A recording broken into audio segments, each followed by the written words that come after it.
You recently discussed about how the angel investing world is different. The founders have more power than they did in the past. It's shifted, right? Yes, shifting. It's still shifting. The founders have ever more power. So that means the investors basically have to do things the way the founders would like. I said yesterday that if you want to be an investor ahead of your time, just figure out how founders would like you to behave and start doing that now, because that's what everyone's going to be doing soon. Ultimately, is that good for business, the fact that the power has shifted? Probably. I don't know for sure, but I feel like the founders know more about the startups than the investors do. And so if the people who have more knowledge also have more power, that's probably good. I mean, why Combinator is based on the idea that the founders are going to win and that we should just give into it and just do whatever the founders want. Don't even try to collude in order to hold back this wave, because it's this giant demographic change. It's a waste of time to try and fight it. There's two fundamental things that are driving everything else. One is that it's a lot cheaper to start a startup, right? And the power of investors comes from the fact that they have the money. If you need less money, they have less power, right? And boy, has that changed since the 1980s, back when basically starting a startup meant going to investors and begging their permission to even start the company, right? That's what it used to be like, even 10 years ago. The other big demographic change is that it's just becoming more socially acceptable to start a startup.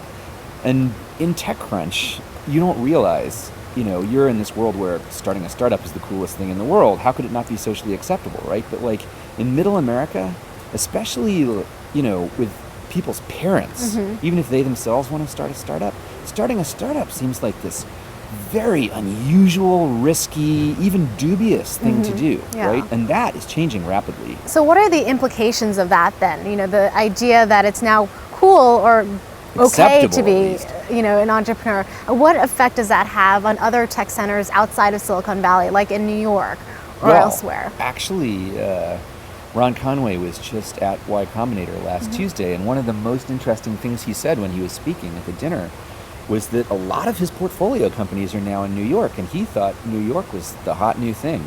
So we were talking about this afterwards and trying to figure out, why New York and not Boston? Because it was always that Boston was the number two startup spot after Silicon Valley. And my guess is that it's this phenomenon we were just talking about, that it is considered socially acceptable to do a startup, right? It always has been in Silicon Valley, or at least for values of always after about 1985, right? But that idea is sort of gradually spread to the rest of the country, and it started to spread to New York in the bubble.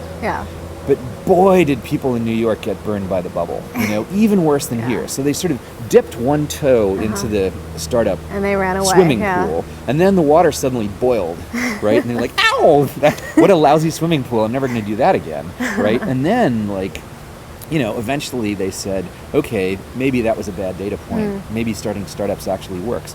So my theory, if New York is taking off, it's because finally New York is willing to try starting startups again after the internet bubble. That we're finally seeing the recovery after the internet bubble. And it seems like the two things are so far apart that no one would realize that was what was going on.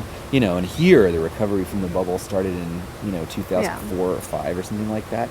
That, I think, is what's going on. That New York is full of energetic ass kickers. So if that's the case, and typically founders come to you, are you planning on going out to New York and maybe scoping out the scene, talking to some founders? No, because wherever founders are, they can come to us. The founders are mobile, right? So we have a bunch of founders from New York in this current batch. Going to do Y Combinator, it doesn't involve any commitment about where you're going to live afterwards. It's almost like going to college, right? And so the founders, there are a couple of guys with laptops.